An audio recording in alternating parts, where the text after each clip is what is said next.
Good morning, dear students.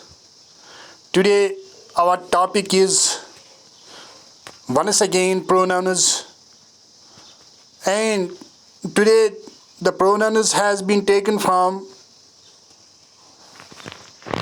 the textbook of first semester Kashmir University AECC. This is from page number 148. Page number 148, you can see yourself.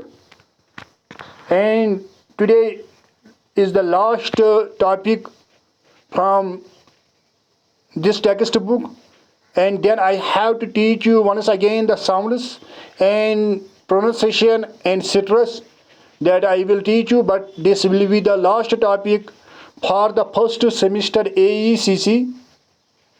We have already completed all the topics of the grammar. Now pronoun. I have already told you that what is pronoun. Now here we will also see what is said by this book. You already know that a pronoun is a word used instead of a noun. I have told you this, that it is used instead of a noun. Using pronouns helps to avoid the monotonous repetition of the noun. That is, when we use the pronouns, it saves us the use of the nouns again and again. That is, for the noun we make the use of the pronoun. यानी कि noun को बार बार इस्तेमाल करने के लिए हम pronoun को इस्तेमाल करते हैं. Many of the commonly made language errors in the use of pronouns, यानी कि pronouns में हमें बहुत सारे errors होते हैं, mistakes आकर, because some of the pronouns that we commonly have a number of different forms. यानी कि I have already told you that these pronouns, they have the different forms. As a student of English, you should know when to use different forms of pronouns, यानी कि you should know about them. There are given some examples. For example, I saw the accident.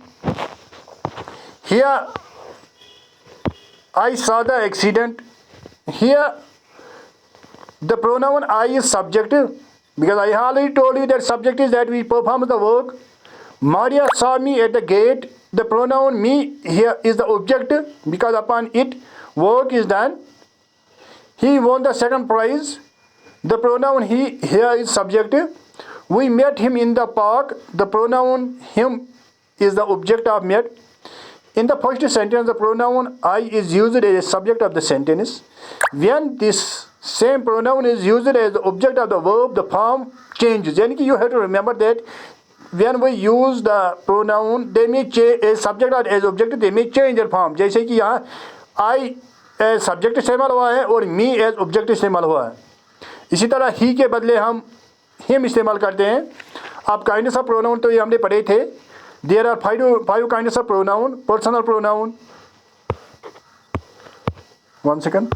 Personal pronoun, indefinite pronoun, interrogative pronoun, reflexive pronoun, demonstrative pronoun. हमने तो ये पहले ही पढ़े थे. One second. हाँ. A personal pronoun is a pronoun that shows by its form whether it refers to a person speaking, that is, it says us about the person. यानी कि जो personal pronoun होता है ये हमें किसी शख्स के बारे में कह रहे हैं. The person spoken to, या जिसके बारे में हम कहते हैं, are the person or thing spoken of, या जिसके बारे में, जिस शख्स के बारे में हमने कहा होगा. All the personal pronouns with the exception of the pronoun it refers to persons. यानी कि आपको मालूम है he, she, it, we, you, they are used for the persons. Except it is known to you that it is used for non-living also. The following sentence show the use of the personal pronoun. ये कुछ examples हैं, ये आप खुद ही देखेंगे. Forms of the personal pronouns. First person, इसके forms हैं. First person जो आपको मैंने पहले ही कहा है, इसका है आई, माइन, मी, ये सिंगुलर है. वी, आवर्स, अस, ये प्लूरल है. सेकंड पर्सन के जब हम किसी और के बारे में कहेंगे, इसके फॉर्म्स हैं यू, यूवर्स, यानी कि ये दोनों यू और यूवर्स, ये दोनों सिंगुलर और प्लूरल के लिए इस्तेमाल होते हैं, ये मैंने आपको पहले भी कहा था। थर्ड पर्सन हम जब किसी और के बारे में कहेंगे, इसमें ही है, हिज है, हिम है, हर है, हाउस है, इट्स है, ये सिंगुलर। दे, देयर, देम ये प्लूरल है। फॉर्म्स ऑफ प्रोनाउन हु, अब हु के भी कुछ फॉर्म्स होते हैं, हु है, हुज है, होम है।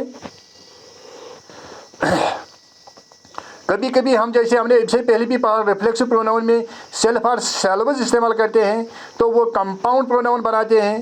Compound personal pronouns are used in two ways. जो हमने रिफ्लेक्सिव प्रोनाउन जो हमने पढ़ा था उसका मैंने अलग से वीडियो आपको दिया था। और एम्फेथेटिक प्रोनाउन जो इसी से मिलता जुलता है, जो हमने वहीं पढ़ा है। तो अब यहाँ ज़्यादा पढ़ाने का ज़्यादा फ़ायदा नहीं है क्योंकि मैंने उसके अलग से वीडियो बनाया है।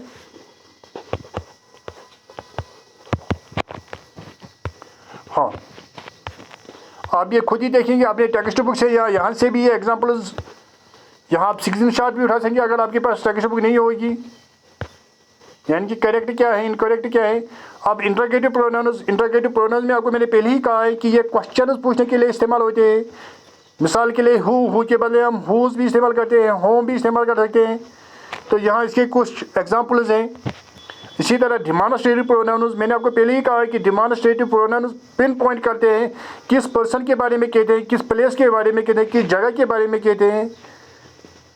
और आपको मैंने कहा है ये सिंगुलर प्लूरल का यहाँ ख्याल रखना होता है। मिसाल दिस सिंगुलर के साथ इस्तेमाल होता है, दीज प्लूरल के साथ, दैट सिंगुलर के साथ, दोज प्लूरल के साथ। अब यहाँ ये कुछ एग्जांपल्स हैं, ये आप खुद ही देखेंगे।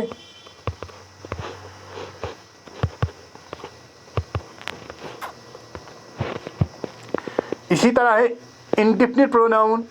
मैंने आपको कहा है कि जो इंडेफिनिट प्रोनाउन है ये किसी पर्टिकुलर पॉइंट या चीज़ को पिन पॉइंट नहीं कर रहे हैं। समबडी टुक माय अम्ब्रेला, किसी ने, आप मालूम नहीं है किसने, यानी कि पर्टिकुलर कोई हमें मालूम नहीं है।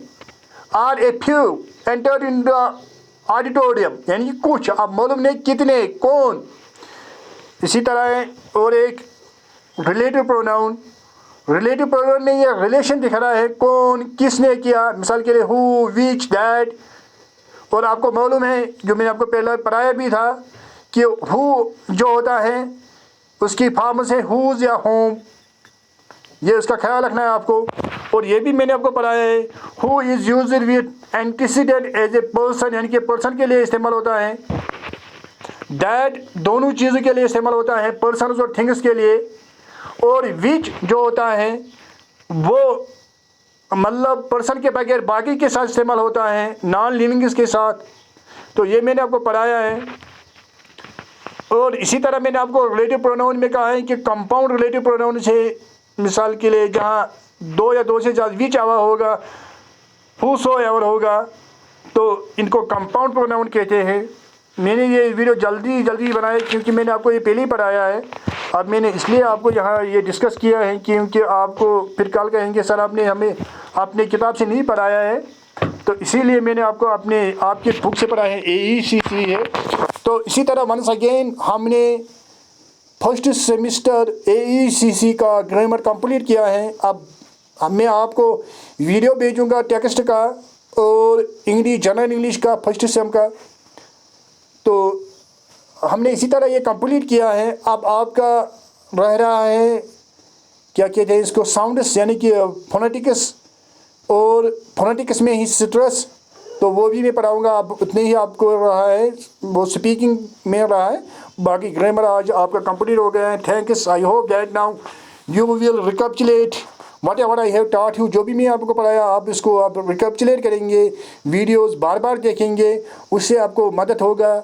जहाँ भी आपको समझ में नहीं आएगा, मुझे उम्मीद है कि आप मुझे कहेंगे, आप डायरेक्टली फ़ोन भी कर सकेंगे, कमेंट सेक्शन में भी लिख सकेंगे।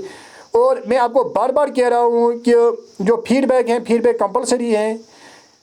इट कैन बी पॉजिटिव और it can be negative, both is acceptable.